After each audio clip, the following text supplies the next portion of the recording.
మరి సుహాసిని చెప్పలేదు తర్వాత, నువ్వేంటి అట్ట చెప్పావు ఆయన ఇట్లా అని చెప్పి?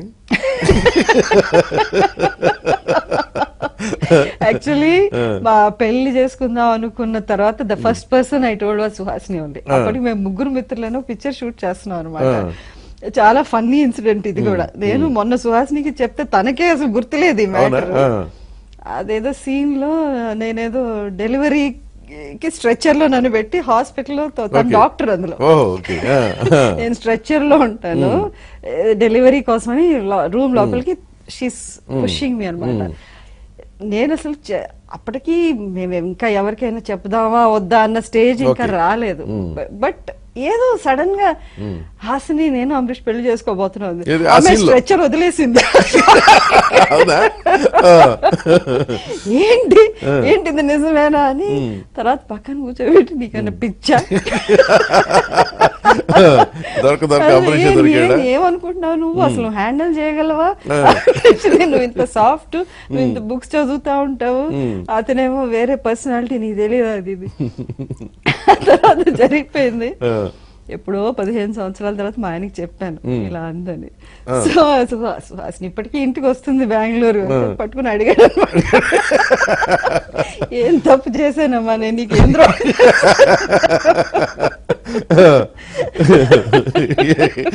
షాక్ అయిపోయినట్టుంది. ఏమంది మరి సరదాగా అసలు తనకి అంటే ఎప్పుడు అడగలేదా తనకి అంత స్ట్రాంగ్ ఒపీనియన్ రావడానికి, నెగిటివ్ ఒపీనియన్ రావడానికి ఏంటి కారణం అని? నెగటివ్ ఒపీనియన్ అని కాదు, it was she thought too different nature not suitable for each other అని. తన too soft, too aggressive. And he's a very outgoing personality. Aggressive అనే కంటే ఎక్స్ట్రోవర్ట్ అని. నాకు మేమిద్దరం actually if you want to compare us, north pole south pole అంటారే అది. అంతే. నాకైతే if you leave me alone, ఒక book, soft music, melodies music, bright lights ఇష్టం ఉండదు, ఇది నా పద్ధతి. His is totally contrast. ఆయనకి పక్కన 15-20 మంది జనం ఉండాలి, ఉంటారు. ఆయన మ్యూజిక్ వింటే అసలు మాక్సిమం డెసిబెల్స్ అనమాట, దానికి అసలు తక్కువ. కొంచెం కూడా డిమ్ లైట్స్ ఉంటే ఆయనకు పడదు, అంత అసలు సెట్ లో ఉన్నట్టు బ్రైట్ లైట్స్ ఉండాలి. ఏసీ విషయానికి వచ్చిన డిసెంబర్ లో బెంగళూరులో కూడా ఆయనకి 2 ఏసీలు 16 degrees లో పనిచేస్తా ఉండాలి. నాకు సమ్మర్ లో కూడా ఒక ఏసీ ఉంటే ఉన్నా పర్వాలేదు నాకు, అంటే ఆ వెదర్. సో అన్ని విషయాల్లో మేము కాంట్రాస్ట్. మీరు ఎట్లా చదువుకుపోయారు ఎంతకాలం? అసలు అది ఆశ్చర్యంగా ఉంది కదా. ఇప్పుడు చాలా మంది తగాదా వచ్చేది బెడ్రూమ్ లో ఏసీ దగ్గరే, వాళ్ళు వేస్తారు, 2 వాళ్ళు వెళ్ళి ఆపేస్తారు. దానికి ఒక ట్రిక్ కనిపెట్టాను, చాలా మంది తెలుసుకుంటారు. చెప్పండి. ఏం చేస్తానంటే హీ హాస్ ద టెండెన్సీ ఇలా పడుకుంటే అలా నిద్ర, నాకు చాలా టైం పడుతుంది. సో ఆయన అలా నిద్రపోగానే లేసి ఆపేస్తాను. ఆయన తెలియదు బాగా ఫుల్ ఫాస్ట్ స్లీప్ ఉంటారు కాబట్టి. పొద్దున్న లేసి చూసి అమ్మా మళ్ళీ మీకు తెలియలేదు మీరు నిద్రపోయారంటే యువర్ కంఫర్టబుల్ అని నేను. చిన్న చిన్న ట్రిక్స్ అనమాట. ఇట్లాంటి ఏమున్నాయి కాంట్రాస్ట్లు? కాంట్రాస్ట్లు ఏంటంటే I think if we have come this far, and చాలా మంది అడుగుతారు సినిమా. మా పెళ్ళైన ఫస్ట్ లో ఎవరో ఒక కన్సర్న్డ్ మనిషి ప్రెడిక్ట్ చేశారు 1 year వీళ్ళు అంతే, అంతకంటే నిలవదు అని ఒక మనిషి. అంటే జ్యోతిష్యుడు కాదు, స్టడీ చేసి. ఎవరు కొంతమందికి నచ్చుతుంది, కొంతమంది ఇష్టపడరు కదా. ఇప్పుడు మా వైపు కొంచెం అబ్జెక్షన్ ఉన్నట్టే తన వైపు కూడా ఎవరైనా అనుకుని ఉండొచ్చు. అంతేలే. సో ఎవరో అలా అన్నారన్నమాట. ఆ విషయం నాకు ఎవరో చెప్పారు. సో ఐ థింక్ నాకు అది ఒక చాలా పెద్ద ఛాలెంజ్ తీసుకున్నాను. I said I will prove everybody wrong. Okay, అతను అన్నది కూడా ఉపయోగపడింది, మంచిదైంది. బికాస్ ఐ మేడ్ అంటే చిన్న చిన్న విషయాల్లో మనం కూడా అప్పుడప్పుడు we have to make adjustments. But as 2 cinema people married to each other, దానికి డబుల్ అడ్జస్ట్మెంట్స్ చేయాల్సి వస్తుంది. Especially women, as women we have to put in that much more effort. ఎక్కడంటే మా కాంట్రాస్టింగ్ నేచర్స్ అక్కడ హెల్ప్ అయినాయి actually. Wear he's చాలా impatient. నాకు అంత పేషెన్స్, నాకున్న పేషెన్స్ అసలు ప్రపంచంలో ఎవరికి ఉండదు. అవునా? ఓకే, సో అది కలిసి వస్తుంది. I deal him with a lot of patience, and he understands that. ఆ టైంలో కాకపోయినా he'll understand that. అండ్ నేను అసలు కన్ఫ్రంటేషనల్ నేచర్ కాదు. If I don't like something I'll be silent. నేను పెద్దగా పోట్లాడి ఆ టైప్ కాదు. Okay okay. సో బేసిక్గా లోపల ఎక్కడో పిరికితనం కూడా ఉంది. పిరికితనం అన్నా, నాకు ఐ హేట్ సీన్స్, డ్రామాలు, సీన్లు, గొడవలు అవన్నీ ఇష్టం ఉండదు. సైలెంట్ గా వెళ్ళిపోయి పక్క తప్పుకుంటే గొడవ ఉండదు. ఎట్ ద మోస్ట్ నా కోపం మీకు ఎలా తెలుస్తుందని మాట్లాడి నేను అంతే, అంతే అవాయిడ్ చేసేస్తాను అంతే. So then they have to realise అనమాట. But silence is also very powerful. చాలా భయంకరమైన శిక్ష అది అనుభవించిన వాళ్ళకి తెలుస్తూ ఉంటుంది. బట్ అంత క్రెడిట్ నేను తీసుకోను. He's also. ఎన్నిసార్లు సైలెన్స్ పాటించారు అంబరీష్ గారి దగ్గర? Not many times. ఆయనతో సైలెంట్ ఉంటే he won't let you be silent.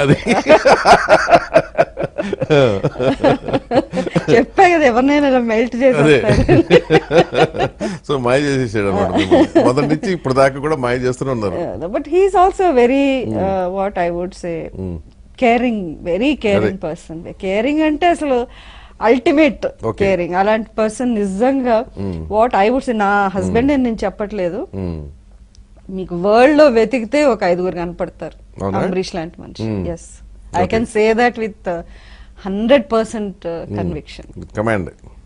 Yes, because అంత ఆయన చెప్పుకోవాల్సిన విషయాలు కాదు. The way he reaches out to people who cannot help him in any, అంటే మనకి పనికిరాని వాళ్ళకి మనం హెల్ప్ చేసినప్పుడే మన నేచర్ ఏంటో మనకి తెలుస్తుంది.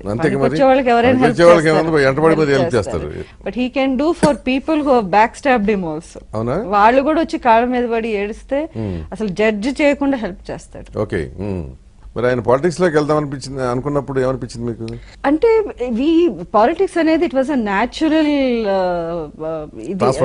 Transformation for him. అప్పట్లోనే when he was working in films he use to be friendly with politicians. మా ఇంటికి నాకు తెలియదు గుర్తున్నప్పటి నుంచి చీఫ్ మినిస్టర్స్ గానీ మినిస్టర్స్ గానీ వేరే స్టేట్స్ నుంచి కానీ హీ హ్యాడ్ ఫ్రెండ్స్. ఈయనకున్న స్ట్రెంగ్త్ ఫ్రెండ్షిప్ కదా, అందరికి ఇష్టపడేవాళ్ళు. ఎవరు బెంగళూరు వచ్చినా ఈయనకి ఫోన్ చేయకుండానో మా ఇంటికి రాకుండానో ఫోన్ చేయకుండానో వెళ్ళేవాళ్ళు కాదు. So it was naturally it had to happen because people also wanted him to come. So మీరు ఆయన తరపున ఎప్పుడైనా క్యాంపెయిన్ చేసేవాళ్ళ? చేశాను. బట్ ఆయన actually he doesn't want me to involve. తనకి ఇష్టం లేదు. బట్ ఎక్కడో కొంచెం సపోర్ట్ ఉంటుంది because other people also keep asking అందరు వస్తారు ఏంటి మీరు రారు అన్నట్టు. సో ఐ అంత పెద్దగా కాకపోయినా ఐ హ్యావ్ క్యాంపెయిన్. అదే మీకేమనిపించలేదా మీకు కూడా రాజకీయాల్లోకి వస్తే బాగుంటుంది? మీ నేచర్ సూట్ కాదు. చెప్పాను కదా నా నేచర్ సూట్ కాదు. For me it won't be suitable. It's very difficult profession. తెలుస్తుంది తెలుస్తుంది ఉన్నప్పుడు ఏంటంటే మనం అందరూ రాజులు రాణి, ఇక్కడ అక్కడికి వెళ్తే మనమే గులామ్స్. You are answerable to everybody. So ఇది వదులుకొని అంతేకాదు ఈ రోజుల్లో things are different and it's all money, it's all corruption and back stabbing, అన్ని నెగటివ్స్ ఉన్నప్పుడు మనకెందుకు? మహాభారతంలో ఉన్న కొన్ని లక్షణాలన్నీ ఉన్నాయి. యాక్చువల్లీ ఒక 3 years back I remember in the 60th షష్ఠి పూర్తి సెలబ్రేషన్స్ కి చిరంజీవి గారు, మోహన్ బాబు గారు, రజనీకాంత్ గారు అందరు వచ్చారు. మీరు అన్న మాట అన్నారు Rajinikanth garu, and he gave an amazing speech అనమాట. His speeches are brilliant. ఎంత డిఫరెంట్ గా చాలా బాగా. అంటే ఆయన మహాభారతంలో ఒక 5 క్యారెక్టర్స్ తీసుకుని దాంతో పోల్చి చాలా చక్కగా చెప్పాడు అనమాట. యూ కెన్ యూట్యూబ్ లో ఉంటాయి, you can just watch it. అంటే ఆయన కన్నడలో మాట్లాడాడు బట్ అర్థమైపోద్ది. కర్ణుడితో, కృష్ణుడితో, దుర్యోధనుడితో ఇలా రకరకాలుగా పోల్చి దిస్ ఇస్ మై ఫ్రెండ్ అని ఆయన డిస్క్రైబ్ చేశాడు. క్వాలిటీస్ అన్ని ఉన్న ఒక మనిషి అంబరీష్ అని. And he always use to say, and కన్నడలో అనేవాడు, దాన్ని తెలుగు ట్రాన్స్లేషన్ ఏంటంటే అంబరీష్ లైఫ్ లో ఈయన ఫేమస్ ఏంటంటే సినిమాల్లో యాక్ట్ చేసే రోజుల్లో ప్రొడ్యూసర్స్ ని ఎప్పుడు ఇబ్బంది పెట్టే డబ్బుల విషయంలో హీ వాజ్ నెవర్ స్ట్రిక్ట్. అసలు చాలా వాళ్ళు మేము ఇంతే ఇవ్వగలం అంటే సరే అనేవాళ్ళు. ఆ తర్వాత లాస్ట్ వచ్చి మేము ట్రబుల్ లో ఉన్నామంటే అది తీసుకుని కూడా ఇచ్చేస్తాం. ఏదో మేము వీళ్ళు నష్టపోతున్నామనో లేకపోతే ఏదో ప్రాబ్లం వచ్చిందనో. తర్వాత ఆయనకున్న డ్యూస్ అన్ని రియల్ గా కలెక్ట్ చేస్తే అప్పటి వాల్యూకి ఇప్పటికి చూస్తే అసలు ఎన్ని వందల కోట్లు అయిపోతాయో. అది దాన్ని మల్టిప్లై చేస్తే ఇప్పుడు వాల్యూతో ఇన్ఫ్లేషన్ రేట్ తో మీరు అడ్జస్ట్ చేసి చూస్తే అలా ఉంటాయి అనమాట. So he was never commercial minded person. So దానికి ఇదే అన్నాడు 50th బర్త్డేకి వచ్చినప్పుడు అన్నాడు అనమాట, అంబరీష్ లైఫ్ లో ధనం కాదు సంపాదించింది జనం అని.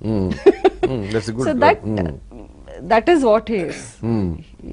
సంపాదించలేదు అయితే ఇప్పుడు ఏం లేదా, అంత గొప్ప ఆస్తి పరులు కదా మీరు? ఏం కాదు, మామూలేనా? మామూలే. మీరు సంపాదించారుగా. మా సంపాదన ఇప్పుడు చూస్తున్నారుగా, హీరోయిన్ ఒక సంపాదన సరిపోతుంది. అది అన్ఫేర్ కదా యాక్చువల్లీ. అవును నిజమే. You see our body of work and the kind of movies నేను చేసింది చూస్తే పీనట్స్ అన్నమాట. ఫస్ట్ ఎంత అప్పుడు హీరోయిన్ గా రెమ్యునరేషన్ మీకు వచ్చింది? ఫస్ట్ పిక్చర్ తమిళ్ కాబట్టి దాంట్లో ఐ థింక్ 10,000 ఇచ్చారా? 15,000. Okay good. So last retire అయ్యేటప్పటికి రిటైర్ అని నేను అనుకోను, వద్దనుకున్నారు, బ్రేక్ ఇచ్చారు కదా. 89 no I was working till 91. అప్పట్లో హిందీ పిక్చర్స్ చేశాను కాబట్టి it was maybe around 6 lakhs 7 lakhs అంతవరకు. అంత హిందీలో, అది కూడా హిందీ కనుక. తెలుగులో అయితే 2-3 లక్షలు చేతిలో పెట్టేవాళ్ళు. మేబీ ఏంటో ఇప్పుడు హీరోయిన్ కి ఉండే అసిస్టెంట్ కి ఇస్తారంత.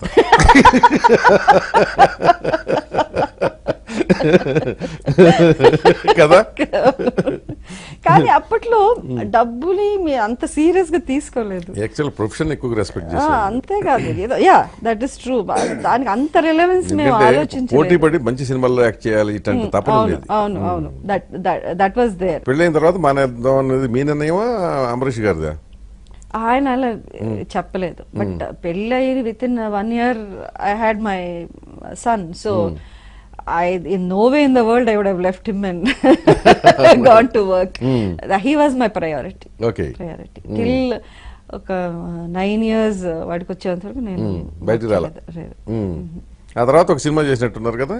అది కూడా రాఘవేంద్ర గారు ఫోన్ చేసి నువ్వే చెయ్యాలి ఈ క్యారెక్టర్ లో, నేను నిన్నే అశ్విని దత్ గారు రాఘవేంద్ర ఫోన్ చేసి చాలా కన్విన్స్ చేశారు నన్ను చేయమని. రాజ్ కుమారుడు.